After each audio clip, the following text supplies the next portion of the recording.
Hi friends, പുതിയൊരു വീഡിയോയിലേക്ക് എല്ലാവർക്കും സ്വാഗതം. മോഹനനും ഭാര്യയും വന്നുപോയ ശേഷം ഗായത്രി എല്ലാ കാര്യവും സേതുവിനോടും മായയോടും സൂര്യയോടും ഭാവനയോടും പറയുകയാണ്. ഗായത്രിയുടെ ജീവിതത്തിൽ സംഭവിച്ച എല്ലാ കാര്യവും അവരോട് തുറന്നു പറയുകയാണ്. മോഹനൻ രണ്ടാനമ്മയിൽ ഉണ്ടായതാണ്. എന്നോട് രണ്ടാനമ്മയ്ക്ക് ഒരുപാട് ദേഷ്യമായിരുന്നു. മോഹനനെ ഞാൻ എന്തുമാത്രം സ്നേഹിച്ചതായിരുന്നു. പക്ഷെ അവൻ എന്നോട് എത്രമാത്രം ക്രൂരതയോടാണ് പെരുമാറിയിരുന്നത്. അവനെ ഞാൻ എൻ്റെ സ്വന്തം കൂടപ്പിറപ്പായിട്ട് തന്നെയാണ് കണ്ടിട്ടുള്ളൂ. ഞാൻ അവനെ ഒരുപാട് സ്നേഹിച്ചിരുന്നു. പക്ഷേ എളാമ്മ പറയുന്നത് മാത്രമാണ് അവൻ കേട്ടിരുന്നുള്ളൂ. എളാമ്മ പറയുന്നത് പോലെയാണ് അവൻ എന്നോട് ഓരോ കാര്യവും ചെയ്തിരുന്നത്.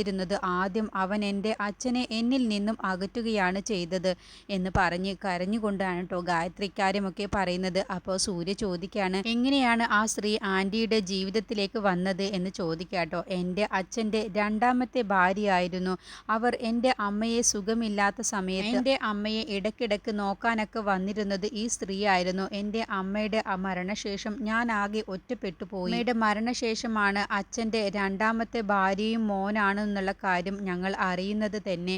എൻ്റെ അമ്മയുടെ മരണശേഷം ഞാൻ മാനസികമായി തളർന്നിരിക്കുന്ന ആ സമയത്താണ് അച്ഛൻ ഇവരെ കൂട്ടി വീട്ടിലേക്ക് വരുന്നത്. പിന്നീട് അച്ഛനെ എന്നിൽ നിന്നും അകറ്റുകയാണ് അവർ ആദ്യം ചെയ്തത്. അവർക്ക് പേടിയുണ്ടായിരുന്നത് എൻ്റെ പേരിലെങ്ങാനും അച്ഛൻ എല്ലാ സ്വത്തുക്കളും എഴുതി വെക്കുമോ എന്നുള്ള പേടിയായിരുന്നു അവരുടേത്. അങ്ങനെ എന്നെ കല്യാണം ആലോചിച്ച് ഇവരുടെ അച്ഛൻ ആ വീട്ടിലേക്ക് വന്ന സമയത്ത് അച്ഛന് വല്ലാത്ത സന്തോഷമായിരുന്നു. ഇവരുടെ അച്ഛനെ എന്നെ കല്യാണം കഴിച്ചു കൊടുക്കാൻ എന്നെ ഇഷ്ടമായിരുന്നു. പക്ഷേ അതും രണ്ടാനമ്മ എൻ്റെ എളാമ്മ തന്നെയാണ് ആ വിവാഹത്തിനും എതിർത്ത് നിന്നത് എന്ന് പറയട്ടോ. അങ്ങനെ അച്ഛൻ പിന്നെ വയ്യാതെ സുഖമില്ലാതെ കിടപ്പിലായി. അതോടുകൂടി തികച്ചും ഞാൻ അവിടെ ഒറ്റപ്പെടുകയായിരുന്നു. അങ്ങനെ എനിക്ക് ഒരു തരത്തിലും അവിടെ പിടിച്ചു നിൽക്കാൻ കഴിയുന്നില്ല എന്ന് കാണുന്ന സമയത്താണ് ഇവരുടെ അച്ഛൻ്റെ കൂടെ ഞാൻ പിന്നെ ഇറങ്ങിപ്പോയത് എന്നൊക്കെ കരഞ്ഞുകൊണ്ട് ഗായത്രി പറയുകയാണ് കേട്ടോ. എൻ്റെ ജീവിതത്തിലേക്ക് തികച്ചും ഒറ്റപ്പെട്ടു പോയ സമയത്ത് ഒരു ദൈവദൂതനെ പോലെയാണ് ഇവരുടെ അച്ഛൻ എൻ്റെ അടുത്തേക്ക് വന്നത്. എൻ്റെ അച്ഛൻ്റെ മരണശേഷം ഞാൻ ഒരുപാട് ആ വീട്ടിൽ കിടന്ന് കഷ്ടപ്പെട്ടിട്ടുണ്ട്. ആ സമയത്താണ് ഇവരുടെ അച്ഛൻ്റെ കൂടെ ഞാൻ ഇറങ്ങിപ്പോയത് എന്നുള്ള കാര്യം പറയുകയാണ്. അതുകൊണ്ട് ഇനി എന്നെക്കൊണ്ട് പഴയ കാര്യങ്ങളൊന്നും ഇനി ഓർക്കാൻ പോലും എനിക്ക് ഇഷ്ടപ്പെടാത്തത് അതുകൊണ്ടാണ് നിങ്ങളോട് ഞാൻ ഇതുവരെയും കൂടുതലൊന്നും പറയാതിരുന്നത്. അതുകൊണ്ട് ഈ കല്യാണത്തിന് ഒരിക്കലും ഇവിടെ നിന്നും ആരും പോകുന്നില്ല. ഈ ഒരു ബന്ധം തുടർന്ന് കൊണ്ടുപോകാനും ഞാൻ ആഗ്രഹിക്കുന്നില്ല എന്നും പറഞ്ഞ് ഗായത്രി പോവുകയാണ് കേട്ടോ. അങ്ങനെ സേതു പറയണേ, ആ മോഹനൻ എന്ന് പറഞ്ഞ അവന് എന്തിനാണ് ഇവിടേക്ക് നെഗളിച്ചു വന്നത്? അമ്മയുടെ സ്വത്തടക്കം എല്ലാം അവരും കൂടി അനുഭവിക്കുകയല്ലേ. എന്നിട്ടാണോ ഇങ്ങനെ ധിക്കരിച്ച് ഇവിടേക്ക് വന്നത്? നീ അമ്മയോട് ഇങ്ങനെയൊക്കെ ക്രൂരമായി പെരുമാറിയത് എന്നൊക്കെ ചോദിക്കുമ്പോൾ ഗായത്രി പറയണേ, ഇതുകൊണ്ടൊക്കെ തന്നെയാണ് സേതു ഞാൻ ഇക്കാര്യം ഇതുവരെയും പറയാതിരുന്നത്.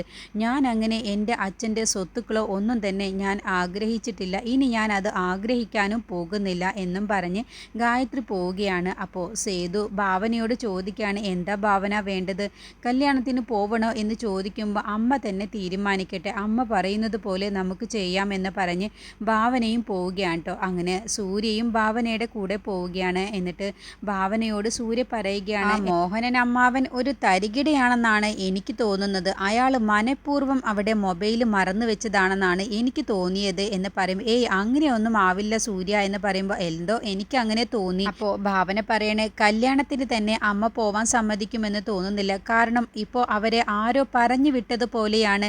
കല്യാണത്തിന് 2 ദിവസം മുന്നേ വന്ന് വിളിച്ചതും നമ്മളെ എല്ലാവരെയും ക്ഷണിച്ചതും അതിൽ തന്നെ ആരോ ഒന്ന് പറഞ്ഞു വിട്ടതുപോലെ തോന്നുന്നുണ്ട്. അമ്മയൊക്കെ ഇതിലൊക്കെ നോക്കുന്ന ആളതുകൊണ്ട് തന്നെ അമ്മ ഉറപ്പായും ഈ കല്യാണത്തിന് നമ്മളെ ആരെയും പറഞ്ഞയക്കാൻ സാധ്യതയില്ല. എന്തായാലും അമ്മ പറയുന്നത് പോലെയാണ് കാര്യങ്ങളൊക്കെ തീരുമാനിക്കുന്നത്. ഭാവന സൂര്യയോട് പറയണ്, മാനസയുടെ കാര്യത്തെക്കുറിച്ച് ഞാൻ അങ്കിളിനെ വിളിച്ച് മാനസയുടെ കാര്യത്തെക്കുറിച്ച് പറഞ്ഞിട്ടുണ്ട് എന്ന് പറയുമ്പോൾ സൂര്യ പറയണ്, അത് നന്നായുള്ളൂ എന്ന് പറയട്ടോ. അങ്ങനെ സൂര്യ പറയണ, എനിക്കെന്തോ മാനസയുടെ കാര്യത്തിൽ ചില സംശയങ്ങളൊക്കെ ഉണ്ട്. അവൾ എന്തൊക്കെയോ നമ്മളിൽ നിന്നും മറച്ചു വെക്കുന്നുണ്ട്. അവളെ ഉറപ്പായും അനിലിൻ്റെ കാര്യത്തിന് വേണ്ടി ചോദ്യം ചെയ്യാൻ സ്റ്റേഷനിലേക്ക് വിളിക്കും, അതെനിക്ക് ഉറപ്പുണ്ട്. അതുകൊണ്ട് അച്ഛനെ വിളിച്ച് കാര്യങ്ങളൊക്കെ പറയണം. കാരണം മാനസയെ അഥവാ കസ്റ്റഡിയിൽ എടുത്തു കഴിഞ്ഞാൽ ബാക്കിയുള്ള കാര്യങ്ങളൊക്കെ തടസ്സങ്ങളൊക്കെ നീക്കാനുള്ള കാര്യങ്ങൾ അച്ഛനോട് വിളിച്ചു പറയണം എന്ന് പറയട്ടോ. അപ്പോൾ ഭാവന പറയണ്, മാനസയുടെ ഈ കള്ളത്തരത്തിൽ അവൾ എന്തൊക്കെയോ മറച്ചു വെക്കുന്നുണ്ട് എന്നുള്ളത് എനിക്കും അറിയാം. പക്ഷെ അവളുടെ വയറ്റുള്ള കുഞ്ഞ് നമ്മുടെ കുഞ്ഞായതുകൊണ്ടാണ് ഞാൻ അവളിൽ നിന്നും കൂടുതലൊന്നും അറിയാൻ ശ്രമിക്കാത്തത് എന്ന് പറയട്ടോ. അപ്പോൾ സൂര്യ പറയണേ, ഇനി നീ എന്തായാലും മാനസയെ ഒന്ന് കാണാൻ പോവണം. ചിലപ്പോൾ നിന്നോട് ഇനിയെങ്കിലും അവൾ എല്ലാ സത്യങ്ങളും തുറന്നു പറയാൻ സാധ്യതയുണ്ട് എന്ന് പറയട്ടോ. അപ്പോൾ ഭാവന പറയണ, അത് ശരിയാണ്, അവൾക്കിപ്പോൾ കുറേയൊക്കെ കാര്യങ്ങൾ മനസ്സിലായിട്ടുണ്ടാവും. അവൾ നിക്കക്കളി ഇല്ലാതെ നിൽക്കുന്ന ഈ സമയത്ത് ചിലപ്പോൾ എന്നോട് എല്ലാ കാര്യവും തുറന്നു പറയും. സുനിലിനെ കുറിച്ചുള്ള എല്ലാ കാര്യവും ഇനി എന്നോട് പറയാൻ സാധ്യതയുണ്ട്. ഞാൻ എന്തായാലും മാനസയെ കാണാൻ വേണ്ടി പോകുന്നുണ്ട് എന്നൊക്കെ പറയട്ടോ. ഈ സമയം ദേവന്റെ ഫോണിലേക്ക് അജിത് സാറ് വിളിക്കുകയാണ് കേട്ടോ. സൂര്യയെ വിളിച്ചിരുന്നു. ആ സമയം ഭാവനയുടെ വീട്ടിലാണ് സൂര്യ എന്ന് പറഞ്ഞു. അതുകൊണ്ടാണ് ദേവനെ ഞാൻ വിളിക്കുന്നത്. മാനസയെ കസ്റ്റഡിയിൽ എടുക്കാൻ വേണ്ടി വീട്ടിലേക്ക് പോലീസ് വരുന്നുണ്ട്. CMന്റെ പ്രത്യേക ഓർഡറുമായിട്ടാണ് അവർ വരുന്നത്.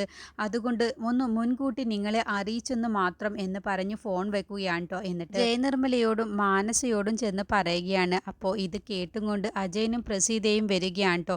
അപ്പോൾ എൻ്റെ മോള് പാവമാണ്, അവളെ കസ്റ്റഡിയിലെടുക്കാൻ സമ്മതിക്കരുത്, എന്തെങ്കിലും ചെയ്യണം ജയെ എന്ന് പറയുമ്പോൾ ദേവേട്ടൻ എന്തെങ്കിലും ചെയ്യണം, മാനസ നിരപരാധിയാണ്, അവൾ ഒരു തെറ്റും ചെയ്തിട്ടില്ല ദേവേട്ട എന്ന് പറഞ്ഞ് മാനസയെ രക്ഷപ്പെടുത്താൻ വേണ്ടി നോക്കുന്ന സമയത്താണ് അവിടേക്ക് പോലീസുകാർ വരുന്നത്.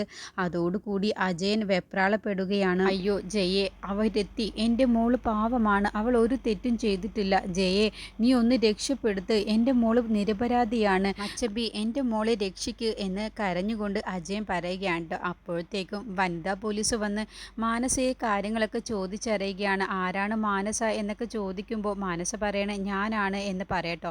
ഞങ്ങൾക്ക് നിന്നോട് കുറച്ച് കാര്യങ്ങളൊക്കെ ചോദിക്കാനുണ്ട് എന്ന് പറയണേ. എന്താണ് സാർ എന്ന് ചോദിക്കുമ്പോൾ, സുനിലിനെ നിങ്ങൾക്ക് എത്ര വർഷമായി പരിചയമുണ്ട്, നിങ്ങൾ എങ്ങനെയാണ് പരിചയപ്പെട്ടത്, അങ്ങനെ എല്ലാ കാര്യങ്ങളും സുനിലിനെ കുറിച്ച് മാനസയോട് ചോദിക്കുകയാണ്. അങ്ങനെ മാനസ പറയണ്, ഞാൻ സുനിലുമായി 3 വർഷത്തിൽ പരിചയമുണ്ട്. നിങ്ങളെ തേടി സുനിലിൻ്റെ അച്ഛനും അമ്മയും ഇവിടെ വന്നിരുന്നോ എന്ന് ചോദിക്കുമ്പോൾ ആ വന്നിരുന്നു. പിന്നെ സുനിൽ എവിടെയാണെന്നുള്ളത് നിനക്കറിയില്ലേ എന്ന് ചോദിക്കുമ്പോൾ എനിക്കറിയില്ല, സുനിൽ എവിടെയാണെന്നുള്ളത് എനിക്കറിയില്ല.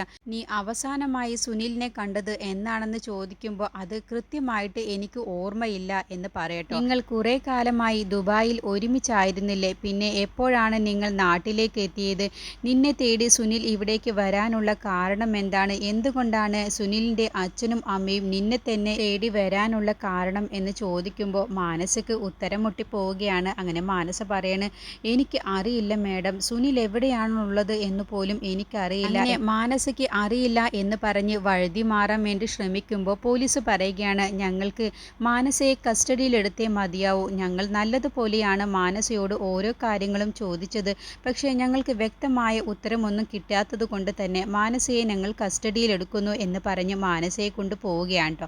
അപ്പോൾ ജയനിർമ്മല പറയണ, സാറേ എൻ്റെ മോൾ പാവമാണ്, അവൾ ഗർഭിണിയാണ്, അവൾക്ക് അറിയാത്തത് കൊണ്ടാണ്, അവൾ നിരപരാധിയാണ് എന്നൊക്കെ പറയുമ്പോൾ നിങ്ങൾ ഞങ്ങളോട് സഹകരിച്ചേ മതിയാവൂ, ഞങ്ങൾക്ക് ചില കാര്യങ്ങളൊക്കെ മാനസയിൽ നിന്നും ചോദിച്ചറിയാനുണ്ട്, മാനസയുടെ മൊഴിയിൽ എന്തോ ഒരു പൊരുത്തക്കേടുള്ളത് പോലെ, അതുകൊണ്ട് കൂടുതൽ വിവരങ്ങൾ അറിയണമെങ്കിൽ ഞങ്ങൾക്ക് ഇവളെ കസ്റ്റഡിയിലെടുത്തേ മതിയാവൂ എന്നും പറഞ്ഞ് മാനസയെ കൊണ്ടുപോവുകയാണ് കേട്ടോ. ആ സമയത്ത് മാനസ, ആൻറ്റി എന്നെ ഒന്ന് രക്ഷിക്കുക, എനിക്കൊന്നും അറിയില്ല എന്ന് പറഞ്ഞ് മാനസ കരയുകയാണ്. അപ്പോൾ ദേവന് ഒന്നും ചെയ്യാനാവാതെ ദേവൻ ഒന്നും മിണ്ടാതെ നിസ്സഹായതയോട് കൂടി നോക്കുകയാണ് കേട്ടോ. അപ്പോൾ അജയനും പ്രസീതയൊക്കെ കരയുകയാണ്, എൻ്റെ മോള് പാവമാണ്, അവളെ കൊണ്ടുപോവല്ലേ എന്ന് പറഞ്ഞ്. അങ്ങനെ പോലീസ് ജീപ്പിൻ്റെ മുന്നിൽ അങ്ങ് കിടക്കുകയാണ് കേട്ടോ. എൻ്റെ മോളെ നിങ്ങൾക്ക് കൊണ്ടുപോകണമെങ്കിൽ എൻ്റെ ശരീരത്തിലൂടെ ഈ വണ്ടി കയറണം, അല്ലാതെ ഞാൻ ഇവിടെ നിന്ന് മാറില്ല എന്ന് പറഞ്ഞ് അജയൻ പോലീസ് ജീപ്പിൻ്റെ മുന്നിൽ അങ്ങ് കിടക്കുകയാണ്. അങ്ങനെ പോലീസ് ജീപ്പ് ബാക്ക് എടുത്ത് അങ്ങ് പോവുകയാണ് കേട്ടോ. അപ്പോൾ പ്രസീത പറയാണ്, അജയേട്ട ഒന്ന് എണീക്ക് എന്ന് പറയുമ്പോൾ, അവർ എൻ്റെ മോളെ കൊണ്ടുപോയോ, ജയെ ഒന്ന് രക്ഷിക്ക്, എൻ്റെ മോളെ എങ്ങനെയെങ്കിലും ഒന്ന് രക്ഷിക്കുക, അവളൊരു പാവമാണ് എന്ന് പറഞ്ഞ് ജയയുടെ പുറകെ നടക്കുകയാണ് കേട്ടോ. അപ്പോൾ ദേവൻ പറയണേ, എനിക്കിതിൽ ഒന്നും ചെയ്യാൻ കഴിയില്ല, ഇത് CMന്റെ ഉത്തരവാണെന്നല്ലേ അവർ പറഞ്ഞത്, നമുക്കിതിൽ ഒന്നും ചെയ്യാൻ കഴിയില്ല എന്ന് പറയട്ടോ. അപ്പോഴത്തേക്കും ജയ ഓടിപ്പോയി ഫോൺ എടുക്കുകയാണ്. എന്നിട്ട് ഫോണിലൂടെ ഭാവനയ്ക്കാണ് കേട്ടോ വിളിക്കാൻ ഒരുങ്ങുന്നത്. അപ്പോൾ അജയനും പ്രസീതയും വെപ്രാളം പിടിക്കുകയാണ്, എൻ്റെ മോളെ എങ്ങനെയെങ്കിലും ഒന്ന് രക്ഷിക്ക് ജയെ എന്ന് പറഞ്ഞ്.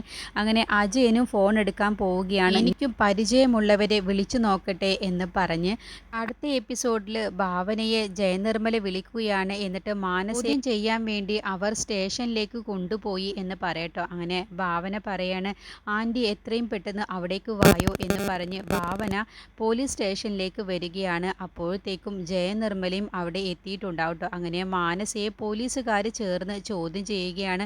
അപ്പോൾ മാനസയോടൊപ്പം ചോദ്യം ചെയ്യുന്ന സമയത്ത് പോലീസിനോടൊപ്പം സുനിലിൻ്റെ അച്ഛനും അമ്മയും ഒക്കെ ഉണ്ടാവും ട്ടോ. അങ്ങനെ മാനസയോട് ഓരോ കാര്യങ്ങൾ ചോദിച്ചറിയുകയാണ്. എന്നിട്ട് പോലീസ് മാനസയ്ക്ക് ലാപ്ടോപ്പിൽ മാനസയും സുനിലും കൂടി കറങ്ങി നടന്ന സ്ഥലത്തെക്കുറിച്ചും കാര്യങ്ങളെക്കുറിച്ചൊക്കെ കാണിച്ചു കൊടുക്കാൻ ട്ടോ.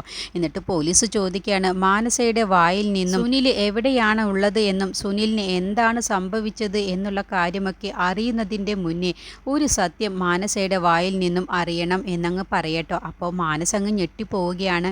അപ്പോൾ മാനസയോട് പോലീസ് ചോദിക്കാൻ പോകുന്നത്, നീ ഗർഭിണിയാണെന്നല്ലേ പറഞ്ഞത്, അപ്പോൾ നിൻ്റെ കുഞ്ഞിൻ്റെ അച്ഛൻ ആരാണെന്നാണ് ചോദിക്കാട്ടോ. അതോടുകൂടി മാനസ അങ്ങ് വെപ്രാളപ്പെടുകയാണ്.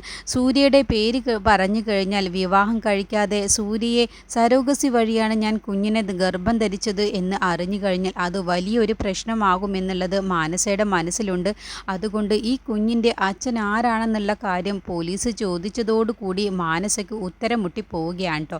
അങ്ങനെ നിവൃത്തിയില്ലാതെ ഇനി മാനസയ്ക്ക് ആ സത്യം പറയേണ്ടി വരികയാണ്, സുനിലിൻ്റെ കുഞ്ഞാണെന്നുള്ള സത്യം. അങ്ങനെ പോലീസിൻ്റെ മുന്നിൽ മാനസയ്ക്ക് ഉത്തരം പറയേണ്ടി വരികയാണ്. ഈ സമയം ഭാവന അവിടേക്ക് വരികയാണ് ട്ടോ. എന്നിട്ട് ജയയുമായിട്ട് സംസാരിക്കുകയാണ്. അപ്പോൾ ജയനിർമ്മല കരഞ്ഞുകൊണ്ട് പറയുകയാണ്, മാനസമോൾ പാവമാണ്, അവളെ എങ്ങനെയെങ്കിലും രക്ഷിക്കണം ഭാവന എന്നൊക്കെ പറയട്ടോ. അപ്പോൾ ഭാവന പറയാണ്, ഇത് നമ്മുടെ കയ്യിൽ നിൽക്കുന്ന കേസല്ല, കാരണം CMനെ കൊണ്ടാണ് ഈ അന്വേഷണം നടത്തിയിട്ടുള്ളത്. CMനെയൊക്കെ വിളിച്ചു പറയണമെങ്കിൽ ഇതിൻ്റെ പിറകിൽ മറ്റാരോ ഉണ്ട്, നമ്മൾ അറിയാത്ത മറ്റാരോ ഇതിൽ ചരട് വലിക്കുന്നുണ്ട് ആൻറ്റി എന്ന് പറയുമ്പോൾ ജയനിർമ്മല ഞെട്ടിപ്പോവുകയാണ്. ആരായിരിക്കും, നമ്മൾ അറിയാത്ത ഒരു ശത്രു ആരായിരിക്കും എന്നുള്ള ഭാവത്തിൽ